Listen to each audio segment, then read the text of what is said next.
AJ Ricketts, the Olympian Ben Blankenship. Pleasure to have you with us on Runner Space.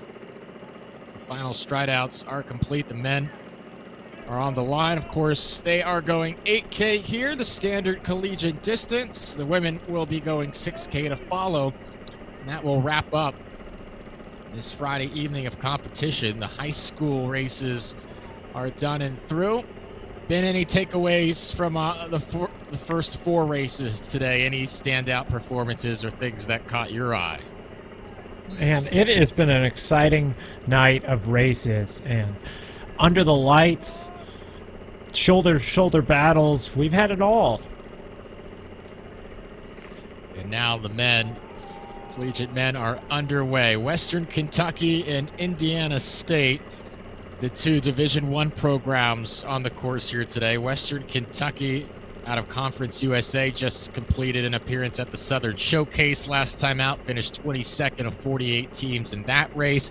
Indiana State, of course, calls this course home. The Sycamores have hosted NCAA championships right here, and they will always remain a fixture in the Missouri Valley Conference. Just going through the list of teams competing here as we start off this first kilometer down this long stretch, which starts things at Laverne Gibson. You've got IU Columbus, the Crimson Pride, one of Indiana's fast-growing small college programs. They compete in the NAIA River States Conference. You got the Fighting Engineers of Rose-Hulman, perennial contenders in the Heartland Collegiate Athletic Conference.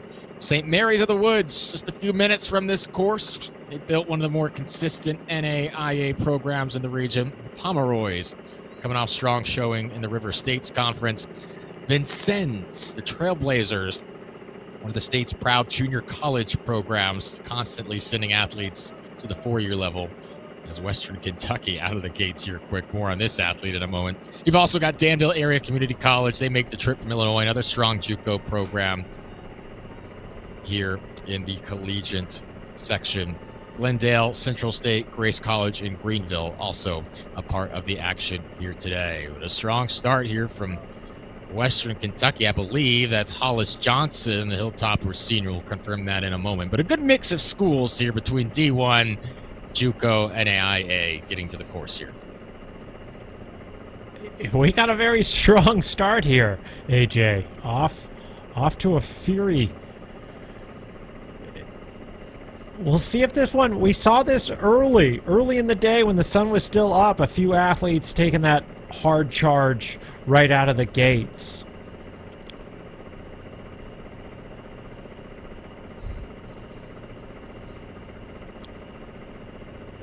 He's got Central State and HBCU out of Wilberforce, Ohio here, Glendale Community College. Grace College competes in the NAIA. Greenville NCAA Division III rounding out the field here. But yeah, this is not messing around by any means. No, Western Kentucky is out for keeps on this one. Curious to see what we come through the mile. I know it's still early on, but he's got a sizable lead already. You know, sometimes you kind of gauge effort based on some kind of body language, and though he's out to a strong start and he looks composed, there is a little bit of almost adrenaline. It looks like, hey, I'm running pretty close to my red line. I'm running pretty close to all out here, and sometimes as we changed over from 5K into the 8K. 8K can be just a little bit long, especially if we're 3 minutes in and you feel like you're still at that cusp of hidden red line. There's an argument of getting out strong and finding good position, but this might be a tad bit more than that. Well, Ryan Hendricks was the top Hilltopper at that Southern Showcase. He went 25:03, placed 90th. Trying to get a read on bib number here. We'll have his mile split momentarily and more specifics on everybody in the pack.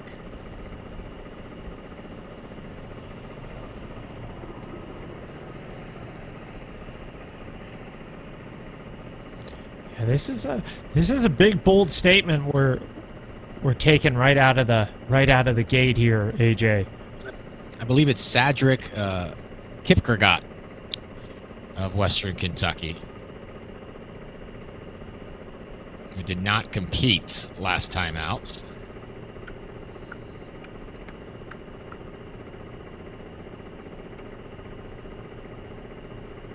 I'm curious about what the rest of the pack does, right? You have this flyer who pushes way out early.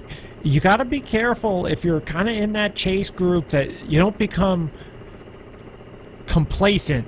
You don't become a little bit lethargic back there. You still want to give yourself an opportunity in case something comes up. We still have a lot of running left, and this could be a big toy of hey, I'm going to get out hard and then I'm going to settle in and basically run the same pace the rest of the field does, but I've built that buffer. It's a freshman from Kenya whose sister ran at UTEP.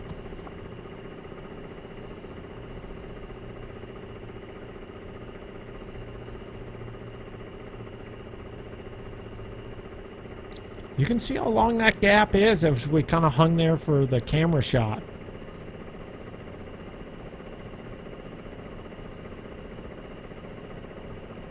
This is his first action of the season. Ryan Hendricks, who was the top hill topper last time out, he's leading the chase pack.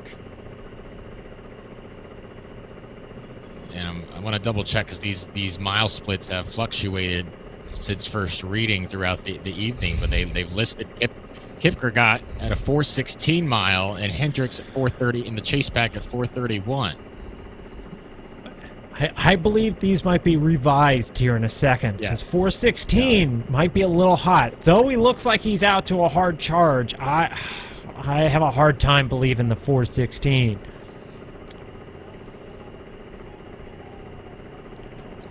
But either way, if it's 4:16 or 4:30, that is still a great opening mile for an 8K, especially if you haven't raced all season yet. Western Kentucky dominating the top 15 as well. They've got 8 in the top 10. Anis Abdaoui of Vincennes and Sam Branker of Rose Holman were in the chase pack. I don't know if it's fair to call it a chase pack. There's no chasing being done here. There's only pulling away by Kipkergot.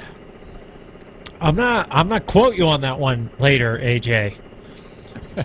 We'll see what the next few kilometers bring. He is definitely out, and as I said before in all the races, I like big statements. I like athletes who go out, push their limits, kind of see where they're at, especially if it's their first race of the season. And this is a big gap. He looks pretty calm here as he kind of makes his way up. You can see that his stride doesn't necessarily change. That frequency of steps kind of stays the same. Gives the idea, gives the illusion that he feels pretty good. There's not much info about him by way of background or previous times run, even when he was back over in Kenya. It's kind of difficult to get a reading to ascertain what kind of race he may be looking to run, but certainly does not appear as if he's stepped off the gas all too much here in this second mile. No, he's still kind of pushing ahead with full head of steam. But that chase group, though it's getting strung out a little bit, you do start to see one or two athletes. And they might be taking a little bit closer measure of this course, knowing that it's a tough one.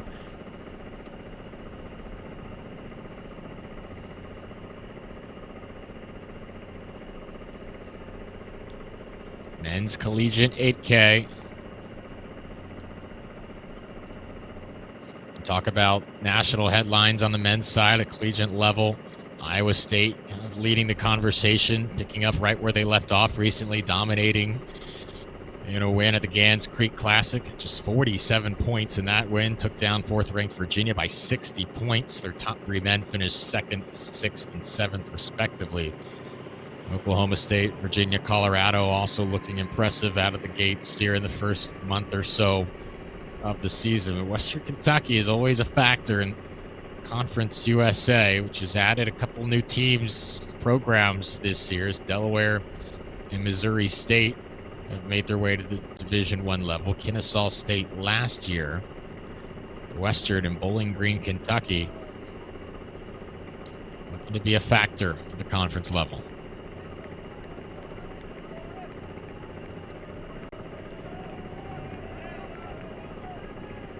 All right, so our leader has come through the second mile.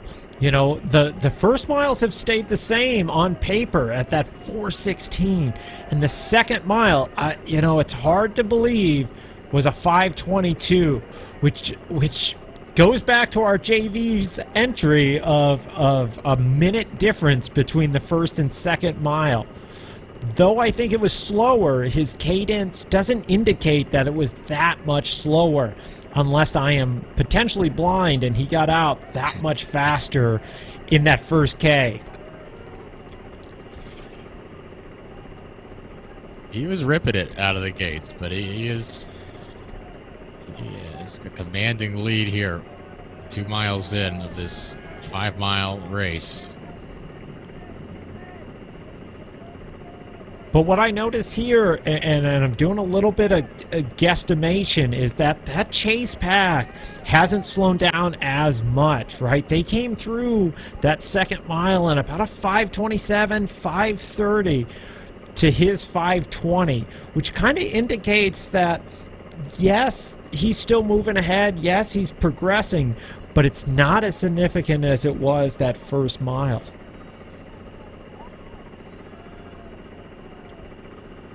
But based on this camera angle, this is the Western Kentucky show. Shadrach is doing such a great job out here. You can see that he just hasn't peeked behind him. He hasn't looked at his watch. He's just kind of running all on feel right now. Certainly a notable moment for him. He's worked his whole life to have the opportunity to compete collegiately, get an opportunity. This is his first race in the States, running for Western Kentucky in his freshman year with the Hilltoppers.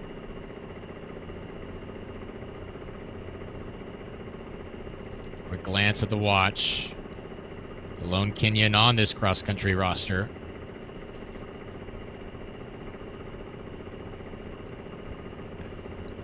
And I think that's one thing that makes college cross-country so great, AJ. You were listing all the conferences, all the different divisions. There's kind of a spot for almost everybody who wants to keep running through high school. Whether you stay at the D1 level all the way down to the D3, or maybe it's a community college. There's so many different opportunities within this sport. And then to continue on, right, major marathons are seeing this huge upswing in participation. And then you have the coolest thing of all, of ultra running. Just to throw that in there. You have quite a bit of background with that, no doubt about it. But you talk about the proliferation of the marathon level. You talk about where collegiate running is at. You know, there's certainly absolutely a place for any runner who wants to continue running. But to that point, a lot of Division I talent might be filtering its way to Division II now with the roster limits and where that's set. SEC is paring down to 10 runners, and in cross country, 17 is the limit for the rest of cross country here soon. So you're going to start to see talent filtered out among more conferences, and even down perhaps to the Division II level. It's just going to be fascinating to watch how this shakes out with the new structure that we're seeing, which feels like it's changing year after year. But it's going to be interesting how cross country navigates through that. No, I agree with you, and I wish I could pretend to understand it all. I just know that the Big Ten has changed a ton, and, you know, we live in a new era, and hopefully one that benefits the athletes a little bit. Right. Yeah, no doubt about that. And then you talked about proliferation of the marathon level. Shoot, I think I saw the Boston cutoff today was nearly 5 minutes. You had to be about 5 minutes under the qualifying time. We live in wild times. but not as wild as how fast and how hard Shadrach Kurgat is getting out here. He's putting on a statement as his first collegiate race. Just now, second and third coming into frame, and he's been running down this front stretch for a while. Coming up on 5K. And this finish line shot may look familiar, but kind of jokes on the 8K. You got to run past the finish line and kind of do one more, little bit smaller loop to complete this 8K. So you have to run by the finish line to come back down this long straightaway.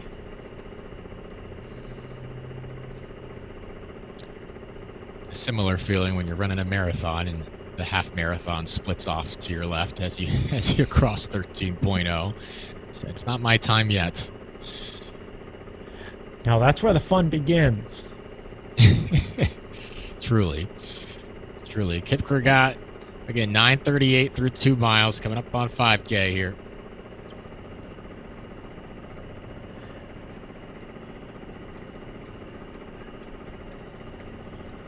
I'll say it's been Blankenship. Pleasure to have you with us on Runner Space this evening. Yeah, Ben, what are you saying?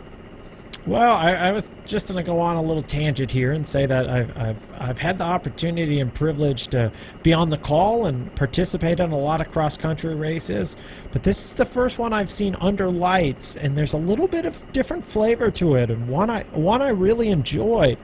It's been a little bit different of experience, a little bit harder to read bib numbers, but I think for the athletes, it seems like it kind of puts cross-country on a little bit higher level where the athletes are a little bit more in focus. It's a little bit louder. It seems kind of cool. Yeah, a bunch of track meets obviously under the lights for them. Cross country is much more sparingly run in this sort of setting, and you combine it with the history and prestige of this course, and it really is a unique opportunity. You have the sponsorship and the branding and the support from Nike as well for this meet. And pretty neat all around for D1, D2, D3, NAIA high school programs, junior varsity runners. So all get to share the course over the course of a couple hours here. And of course, the Race of Champions and much more taking place tomorrow on Runner Space. Action starts at 5:45 Eastern with another JV competition. And you'll have the Open Boys, Open Girls Blue Race. And the Race of Champions begins at 9:15. It takes place tomorrow right here on Runner Space. A full weekend of action in Terre Haute. Got the Great American Cross Country Classic as well in Cary. That'll also be on Runner Space over the course of the weekend. As you take a look at 2, 3, and 4, Western Kentucky with 2 of the top 4.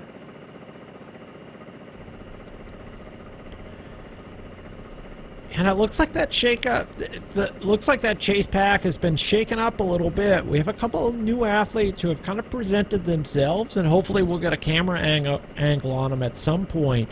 But again, this is just such a dominant performance. You can see that lead hasn't dissolved. If anything, it's growing by the meters here. I will say there's a little bit of body language change. You could see in the beginning when we were here for that first loop, he was a little bit more poppy, a little bit more on his toes. And here, that soft grass is kind of taking a toll on him a little bit. Kind of checking his watch, and sometimes that might be an indication that, hey, I've been out here a little longer than I thought I would be, and I might have misjudged it a little bit. I don't think that means he's gonna fold here, but could be a little bit of, hey, this is my first race. I got out a little hot, and now I'm going to suffer for a little bit longer than I expected. Got about 7 minutes left based on his 2-mile pace. This course will grind you down, no doubt about it.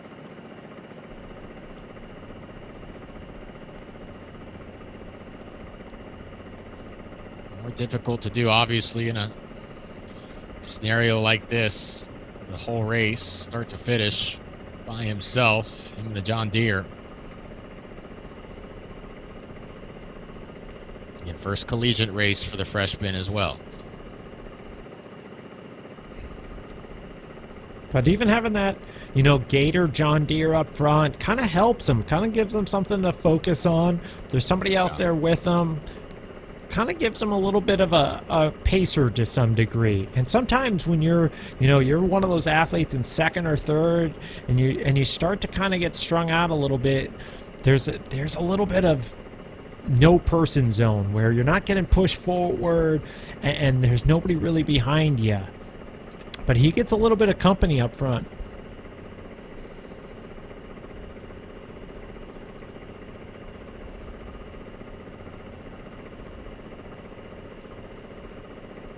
Great vantage point of the proceedings here. Just about 5+ minutes left for him as he hits the 4-mile mark. Just over 5 minute per mile pace.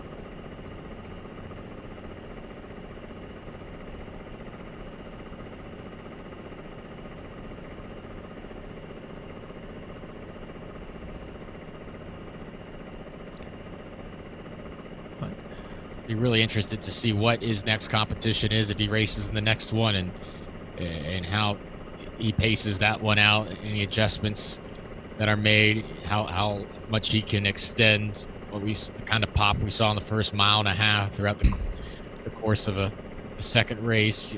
25 minutes won't be competitive at the conference level, but you get the sense he can make some improvements in a short amount of time. No, I agree, AJ, and I'm a little surprised that first mile split wasn't readjusted. 4:16 is a quick first opening mile, and I think that's why we're seeing him suffer a little bit here. But I am curious, once you kind of put him in a little bit more competition, does that stuff mellow out? He kind of folds in a little bit, and he remains a little bit more competitive than what the paper says. And you typically always see a huge jump from meet 1 to 2. This is a challenging place to have a first meet of your college career and run it solo. And again, I was waiting for a readjustment of the first mount, but once that readjustment has happened, it's been accurate every single time. There typically has been a readjustment of a couple seconds, but we did not see that with his first mile, and I missed when he crossed the sign from our perspective, so just wasn't sure exactly where he was at. If it really was 4:16, boy, that's a great story. Like, what, right out of the gates, just flying down. I mean, it's realistic. It's not unrealistic with the way the course profile is to fly down that first 1K and keep that pace. But obviously, again, through 4 miles, just over a 5 minute per mile pace here. Yeah, I'm going to bring it back really quick because sometimes I watch broadcasts and I say, I'm surprised the announcer didn't comment on that. There was a flag, and there's 2 fingers kind of that are part of this last home stretch. Oh. Uh-oh. Have something up right here. Maybe he stepped in a hole, or something got in his shoe, or hopefully he does have some kind of wrapping on his calf, and this one looks a little painful. I don't know if this is tough to see. He's built such a lead and had just solid race, and now it really looks like he's struggling to put any consistent pressure on his left foot. Yeah, kind of looked like, if anybody tuned in to World Champs, kind of what happened to Josh Kerr. It's like everything was going super smooth, and then sometimes running can be absolutely brutal, whether that's a calf strain or God forbid, an Achilles issue. This one looks brutal. It doesn't. You hope it's just a cramp, but it's looking like he can't put that much pressure on his foot, and he's quickly. He's been caught here, and you just don't want him to compromise the rest of his season. And we lose our input all at once. This is an exciting 30 seconds we got going here. If he stayed on pace, he was at this point would only be about a minute away from the finish. But it looks like this potentially gives Sam Rinker out in the lead right now, kind of taking advantage. He was right there in the mix, and he's our new leader here. Rose Holman of the Heartland Athletic Conference, fighting engineers, and now he's on his final stretch himself. Quick glance back, this race is well within his grasp, and you wonder if Kipkergat will even bother with finishing this race.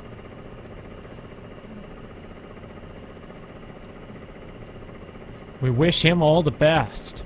Yeah. It's a disheartening sequence there in the final mile.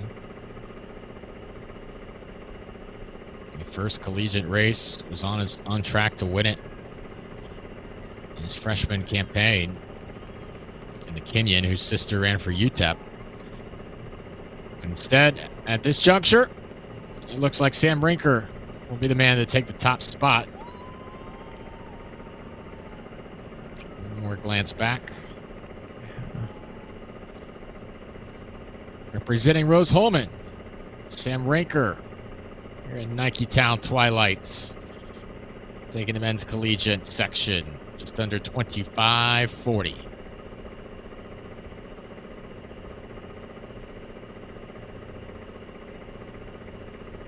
That's great running by Sam Rinker. Just being consistent all the way through from mile 1 to mile 2, all the way to the finish.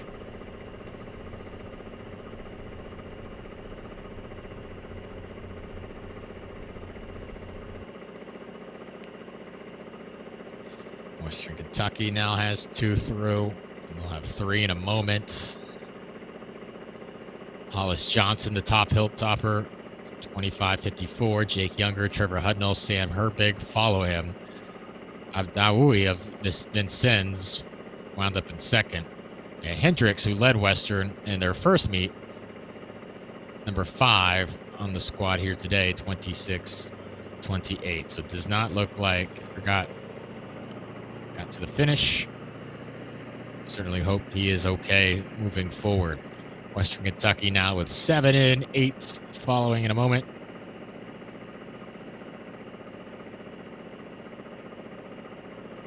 And one of the 2 Division I schools here today coming out on top.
Well, the men's collegiate section was waiting their turn. The fifth of sixth races here today. The high school athletes finished their 4 races, and we are off and running.